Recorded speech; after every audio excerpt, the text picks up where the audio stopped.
Hi, I'm Christina and welcome to the start of another reading vlog. So this week I'm reading Ask Again Yes by Beth Keane. So this is a contemporary novel and I wanted to read this book because I've heard so many comparisons between this book and Little Fires Everywhere by Celeste and I absolutely love that book. I read it a few years ago now, but in the year that I read it, it was my absolute favourite book of the year. So yes, really looking forward to this one.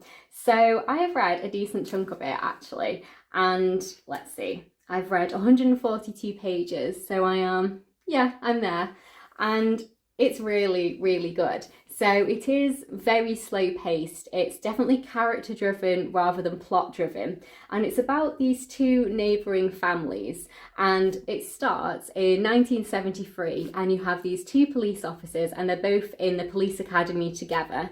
And they're both very recently married and they end up living next door to each other. And then we kind of go forward in time. We learn a little bit about these two couples as couples.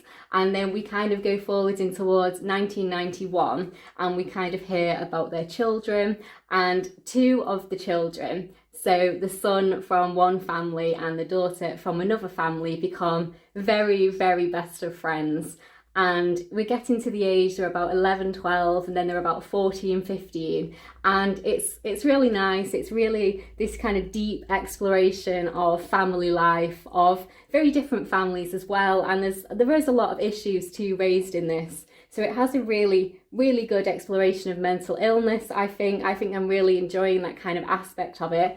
And then it got to a stage where I thought, yeah, this is just a nice domestic contemporary and I'm really enjoying it. I'm really enjoying learning about these characters and these families and just kind of seeing the children grow up and just kind of seeing the small town vibes.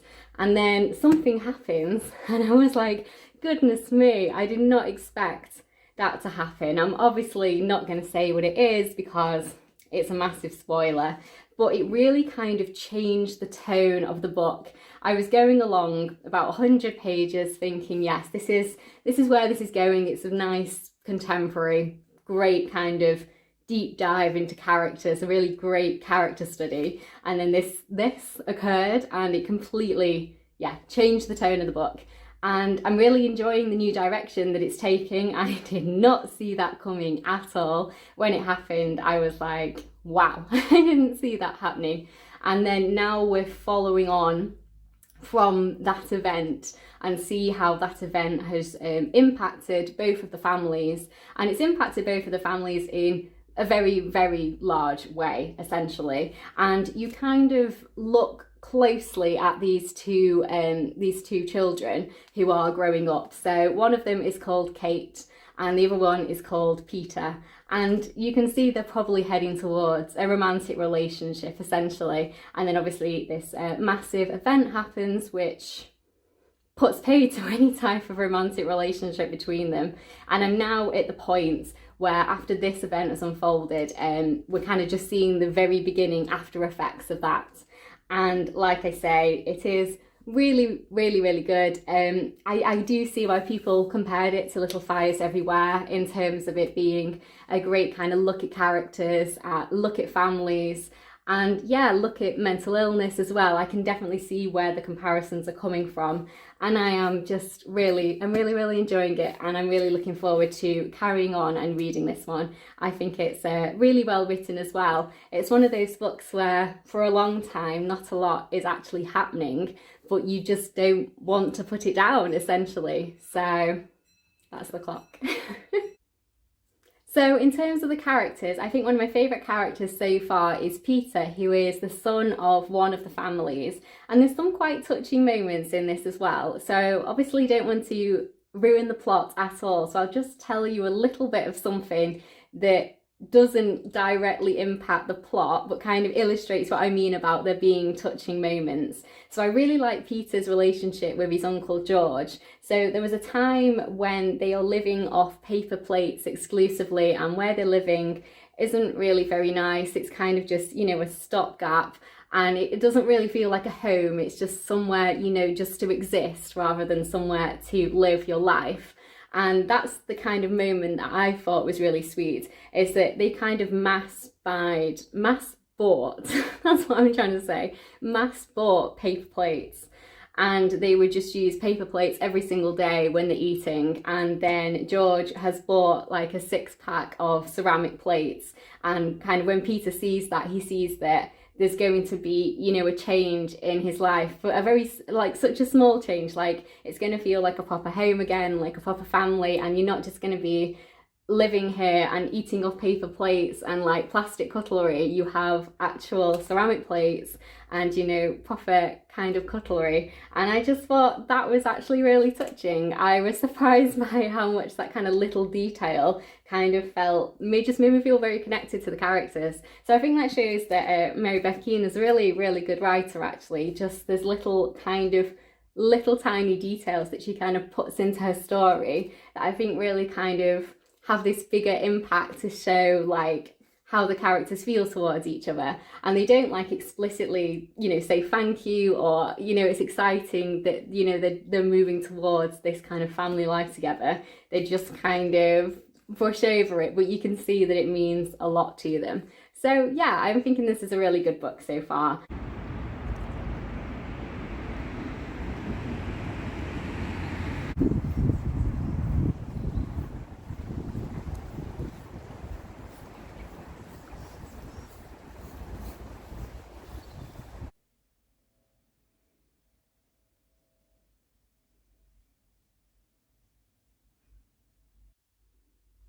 So I've also decided to kind of declutter, reorganize my wardrobe, and I'm really looking forward to it, as strange as that sounds.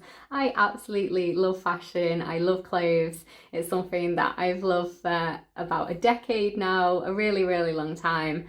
And yeah, it's just a time, I think, to kind of reorganize all of my clothes and see if things still fit me, if I still like them, especially with lockdown potentially easing in the coming months in Britain, and potentially in like late June, July, maybe going back to work in the office for a couple of days a week. It would be nice to see, you know, what kind of clothes I can wear for like going out, because I've basically through most of lockdown while I'm working, I'm just wearing like sweatpants and like t-shirts and just like massive jumpers around the house, and I only really get dressed up on like the weekends or for like filming and stuff.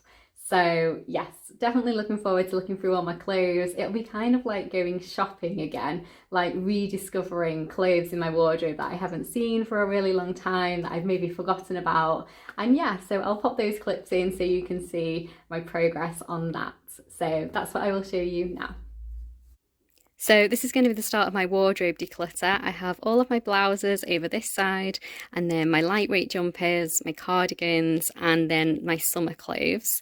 So I'm going to start in this wardrobe, and I'm going to try everything on to see if I still like it anymore and if it still fits me.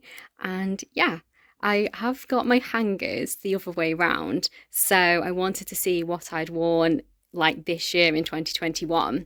So everything the wrong way I have not worn this year at all, and everything that's hanging the right way I have worn this year. So I'll obviously be keeping the hangers that are facing the right way. So yeah, let's see how this goes. So I've gone through all of this side. I haven't looked at the summer clothes yet. I don't think there's any point until it's actually summer, and I'm actually going to keep everything. So I still really like everything. Everything still fits me. So yeah, going to keep everything in there, which is great, and it's all nicely colour coded. I haven't really worn most of these things because obviously I've been working at home for a whole year now, and I haven't been in the office at all, and these are basically my work clothes. So yes, it's going to stay as it is, and then probably later this year we'll start working back in the office and I'll start wearing them again. But I'm really chuffed with that. It looks really nice, neat and ordered, so when I know we are going back to work, I'm ready. So yeah, I'm really chuffed with that. I think it looks really good and I'm really pleased. So that's that. So I also went through my jeans and tried them all on, and I'm going to get rid of these 3. So I'm going to donate these to a charity shop once they open up again. So I'll just pop them in a bag and then wait until obviously they're open again in Britain. So that's a little bit of progress. I'm chuffed with that. I'm chuffed that I've got rid of a little bit.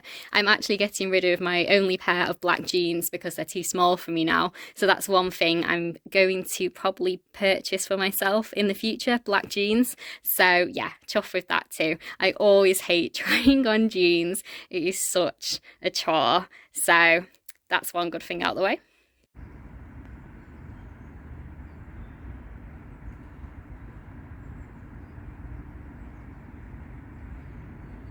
So I've been for a walk for an hour and now I'm back and I'm going to start on my rail. So this has got a bit higgledy-piggledy. It was meant to be just dresses, but it's turned into dresses, long sleeve tops, t-shirts and sleeveless tops. So I'm going to change it back to just dresses, and all of my tops need to go back into the wardrobes. So I want to like fold up all my t-shirts and put them away in a drawer, and then I want the long sleeve tops back in the wardrobe I've just done. I'm going to put the sleeveless tops into my other wardrobe that I'll probably do another day. So yeah, that's the plan. I just want dresses on here, and then I have my long skirts and my skirts somewhere else. So I think I'd like to have dresses and skirts together on this rail because that's what it used to be, and I want to get back to that. I think it worked better that way. So yes, these are basically all my long dresses, all my shorter dresses and tops. So yeah, it's just an absolute mess, and I want it to be all like color coded again. So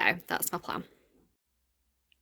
So I finished my rail now and I'm so pleased with it. I think it looks really good and I love absolutely everything that's on here.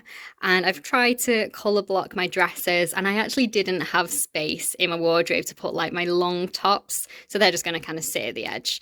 But yeah, I'm so chuffed with those, and yeah, I think it looks really good. And I'm really looking forward to literally wearing every single thing on there. I love every single one. So that's that. And then I'll show you my other wardrobe. So this is what my other wardrobe looks like now. So it's blouses and lightweight jumpers, cardigans, and then all of my sleeveless tops, and then like summer kind of like beach wear, like beach dresses and just things you'd wear on the beach basically. So yeah, I'm so chuffed with that, and I think it looks really good. And then I think tomorrow I'm gonna get started on some of my other clothes. I do have a lot, I know that. But I really love clothes. I love fashion. It's something that I've always loved, and I have pieces here that I've had for like over a decade. So yes, really chuffed with everything I have here. So I'm on my lunch break now, and I'm going to have my salted caramel cheesecake and read my book in the sun.